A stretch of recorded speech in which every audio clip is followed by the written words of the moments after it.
Another day, another vlog. Another upgrade for today. Yeah, ito. Let's go. 2 weeks overdue tong ano natin, no, tong upgrade natin. Pero ngayon naharapan natin kasi hindi na tayo busy. Kaya guys, ito samahan nyo ako.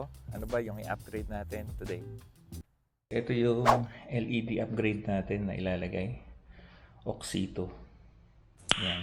Nice. I-upgrade natin guys yung fog lamps ng Grandia natin today.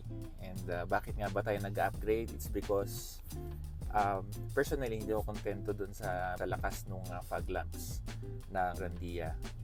And mas maganda or mas malakas kasi ang fog lamps pagka ginawa mong LED. Very important to, lalo pagka taga Highlands, taga Baguio, sa mga lugar na matindi ang fog, nagfa-fog ng husto, nag-zero visibility.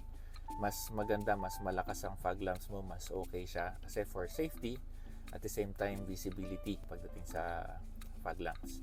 So ang fog lamps natin is ang halogen kasi is parang alam niyo naman ang kulay ng halogen, madilaw-dilaw ng konti, but ang ipapalit natin is yellow talaga na LED. Kasi kung white ang ilalagay natin dyan, walang mangyayari sa fog lamps natin. Ang fog kasi is white, and then bubugahan mo ng fog lamps na kulay puti din.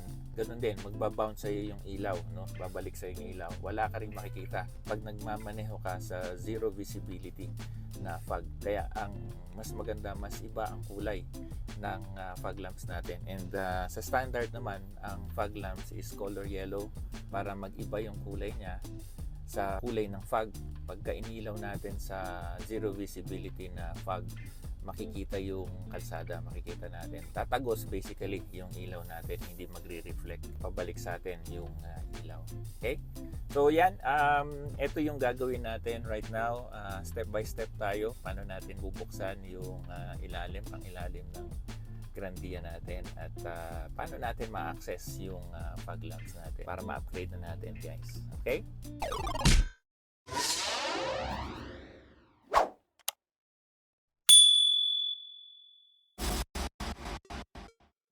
Ito guys yung oxito natin, buksan natin to. Ang ginagamit ni Grandia na fog lamps is halogen H16. No, yan yung bulb type. Ito H16 din yung in-order natin. Ito yun. H16 ito guys.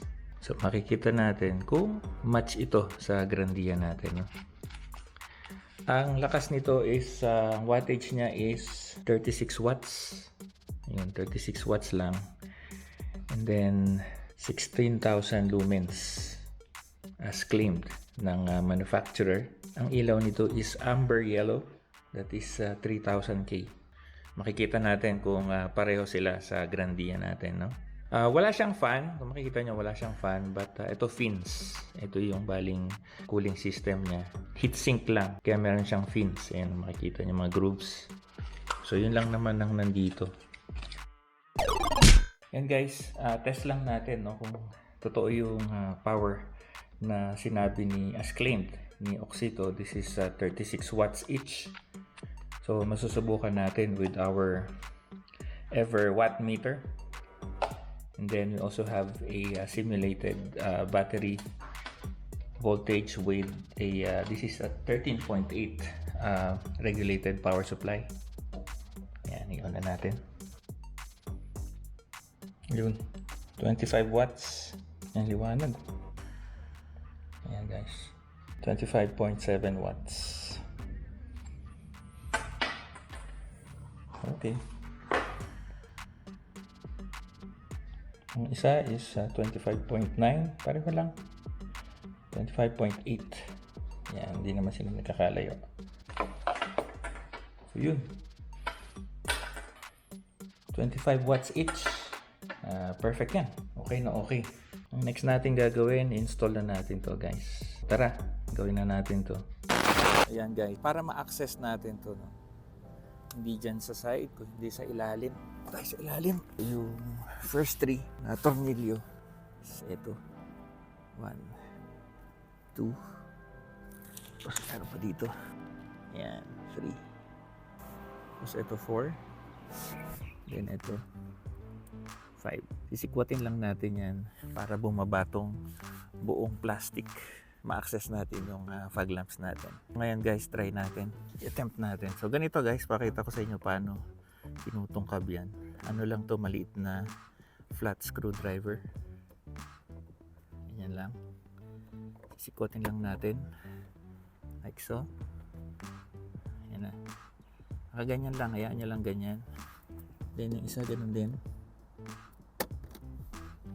Ganun lang. Ito kasi ang mga naka-mount dyan. Ito, tsaka dun sa kabila. Yun. Itong isang to. Sikwat lang. Sisikwatin lang natin yan. Yan. Pag nasikwat mo na, diba? Ganun lang. Okay, so gagawin natin yan sa 5 toks ng sasakyan natin. May natitira pa dun sa sa ilalim. May dalawa pa. Sana nakikita nyo guys. Kasi ang hirap sikwatin, ang hirap sundutin ito kasi sa ilalim Para 8 inches lang yung pagitan nito, ground clearance. So yun. Then nasan pa? Ito. Sikwat. Then bunot. Yan, ganun din ang gagawin natin dito. Bunutin natin. Yun, ganun lang kasimple. Tapos ibaba na natin tong plastic na to. Okay. Yan. Kasi naka-insert lang yun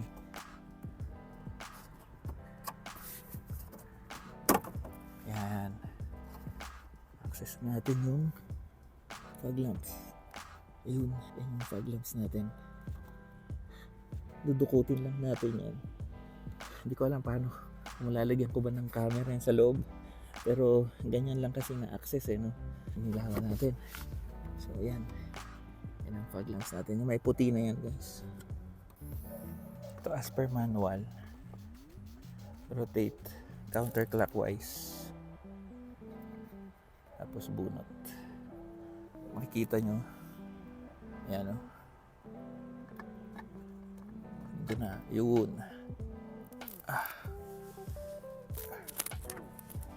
Yun. Bali, ito kasi position yan Nakaganyan siya. Then, rotate counterclockwise, tapos bunot. So, pagka nagbalik ka, ganun din. Pasok. Tapos, clockwise naman. Para mag-lock. So, yan. Ganyan. Ito yung halogen. Osram na H16. Yan. Lagyan natin to. Yan. Kapasok, clockwise. Lock na yun. Tapos lagay natin yung connector dito. Okay. Pasensya na kayo, hindi ko hindi ko may video sa loob kasi sikip Hindi ko mailagay yung camera. Okay? So, ayan. Ito, lagyan natin. Kapain na lang natin to,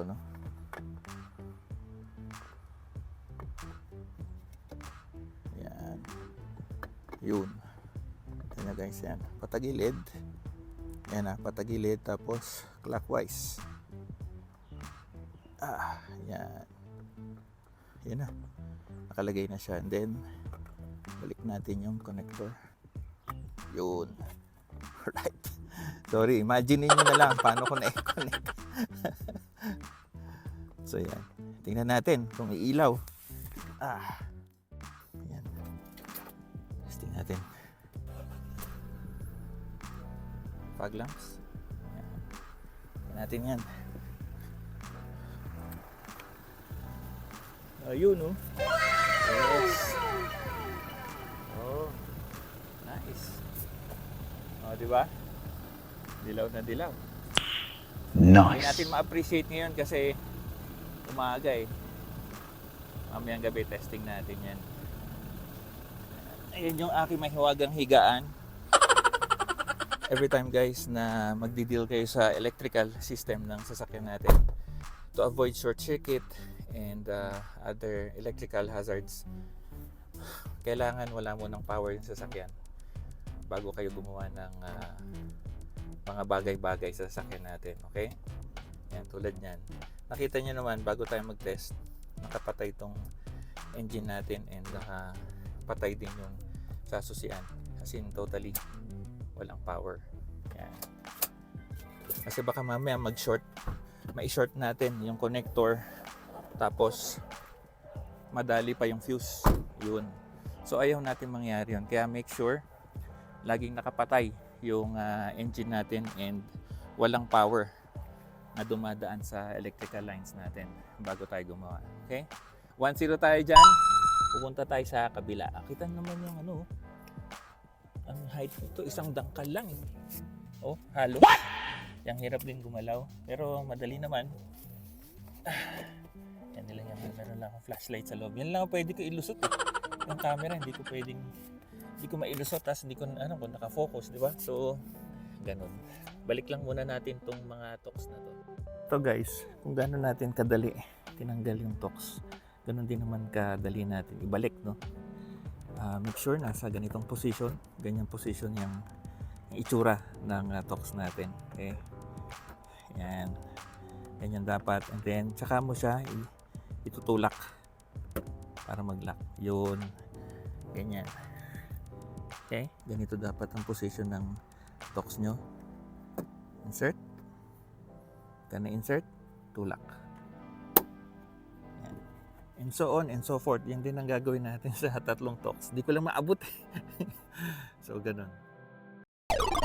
Ito guys. Dito tayo sa kabila. Same process, no? Pagtanggal ng toks. Alam na natin to. Ayan, no? Flat screw. Sikwat natin ng konti. Yan, basta umangat lang yan. Yan. Then, nakaangat na yan. Yan kasi yung lock eh. Pwede natin bunutin. So, 1-0. Yan.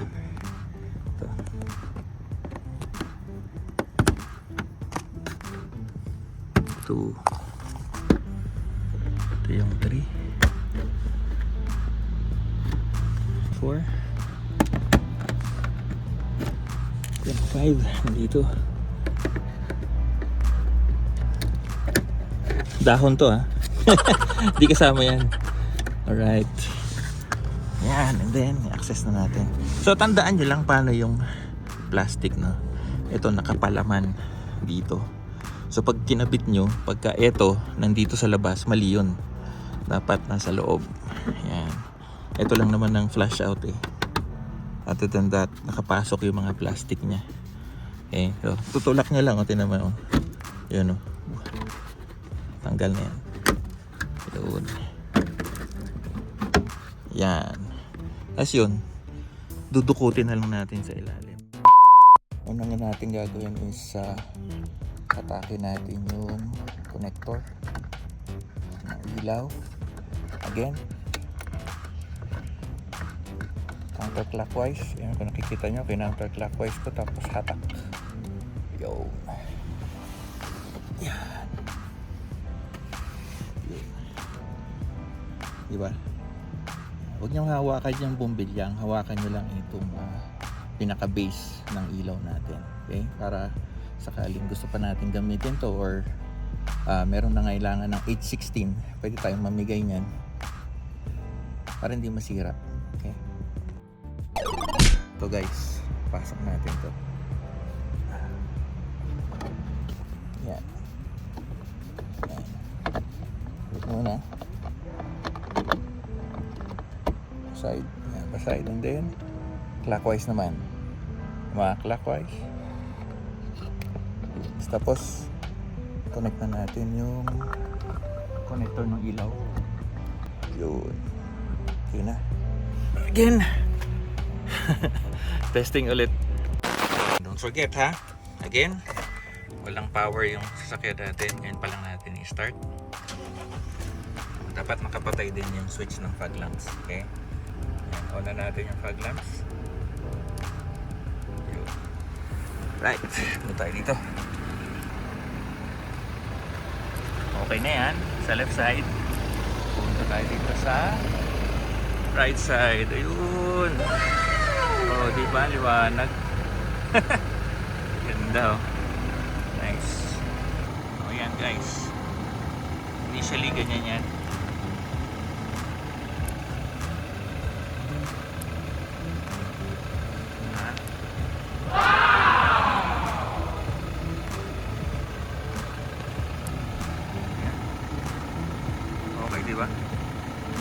mamayang gabi testing natin, tingnan natin kung ano yung buga niyan.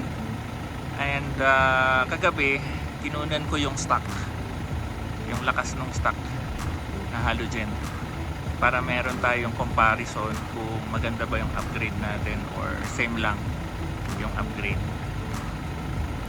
same lang with halogen. So makikita natin later mamayang gabi. Right now ibalik natin yun. Ayun, nakanganga pa eh. So guys, lagay natin ng isang tox. Ayan, ganyan muna, and then yun, lock na yan. Then dito naman ito, shoot, then lock. Isa-isa, shoot, yun. Yan. Ito na. Ito yung pinaka-last. Yan. Okay na. Basta tandaan nyo lang guys kung paano nakalagay yung, paano nailagay yung mga plastic nyan bago kayo magbaklas, para hindi kayo mawala, no? Alright.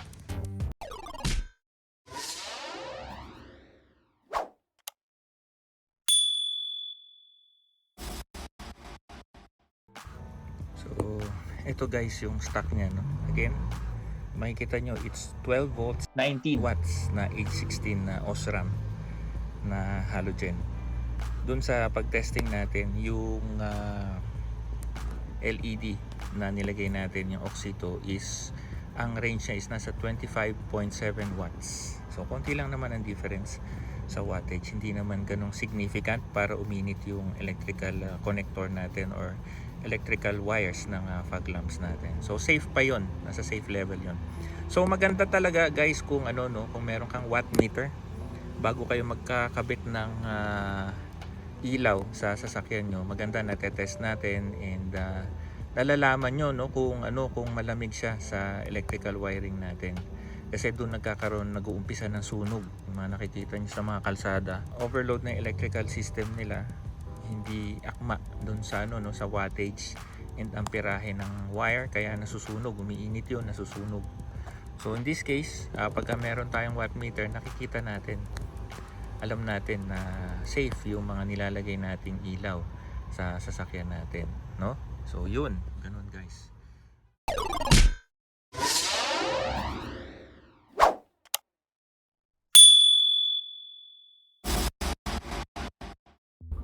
Ito na guys, our moment of truth. Iyon na natin tong fog lamps natin. Tingnan natin kung maganda ang buga nito. Yun. Ganda. Yung range niyan, yung dulo, nasa, sinukat ko kahapon yan, nasa 30 feet. Yan. So limited pa to. Try natin yan. Atras natin sa sasakyan. Let's see. Gaano pa kalayo to. Ang range nito. Ayan, medyo mas malayo ang inaabot niya. Makatras pa tayo. Siguro plus 10 feet pa tong pag-atras natin. Ayan. Operate siya. Ang lawak. Okay. So, ganda. Diba? Ito naman guys, yung 30 feet natin. Papunta tayo dyan. Ano naman siya, hindi nakakasilaw kasi ang talagang tinatamaan ng ilaw, no, is the ground, yung lupa. Ayan, makikita nyo. So yun naman ang importante, yung hindi tayo makakasilaw pero nakikita natin yung daan, lalo sa mga lubak-lubak o kaya may butas yung daan. Yan, kitang-kita natin, no? Kasi naka-beam siya pababa. O, diba? Then, tingnan natin yung beam niya. Ayan guys, oh. Ganda.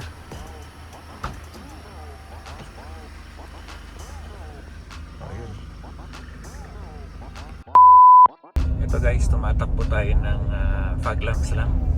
Medyo maliwanag pa dito eh. So, hindi pa natin ma-appreciate to. Pero kung makikita makikita nyo yung dilaw sa baba. Yan, kitang kita. It's an obvious color, no? Ito. Yan. Wala pang headlight yan, ha? Ito ang headlight natin. Nice. Pero ang gagawin natin is fog lamps pa lang. Yan. Ito guys, medyo madilim dito sa lugar na to, no? So makikita nyo, dominante yung dilaw. So kahit sa madilim na madilim, kita talaga. Yan. Yung part na yan, no? Madilim to. Itong lugar na to. Yan. Kasalubong tayo. Kaya naman, di tayo niilawan. Kasi hindi naman siya nasisilaw eh. Kasi ang buga ng ilaw natin, puro pababa sa lupa lang. Pero makita mo naman yung propagation ng ano, no? Ng ilaw. Ganda. Mga lubak-lubak kita mo dito eh. Mga butas ng ano, daan. Ayan. Galing. Nice. Ayan, balik na tayo. Purely fog lamps lang to guys, no? Hindi ko ginamitan ng headlamp para makita natin kung effective sa dilim itong fog lamps natin, kung fog lamps pa lang. Ayan, kung fog lamps pa lang pag-uusapan, no? Liwanag. Lagyan pa natin ng headlight. O yan, ayan ang matindi. Pero yun nga, partida. Yan pa lang. So, sold ka na dyan.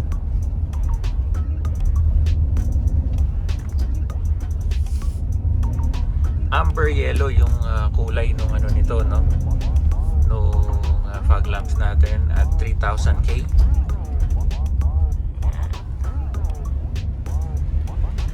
Gold nga ang tawag nila dyan eh. Pero sa atin yan. Nice. Ayos. Ganda. Successful. So guys, there you have it. I'm happy na ito, successful. Another successful upgrade na naman dito sa ating Toyota Grandia GL.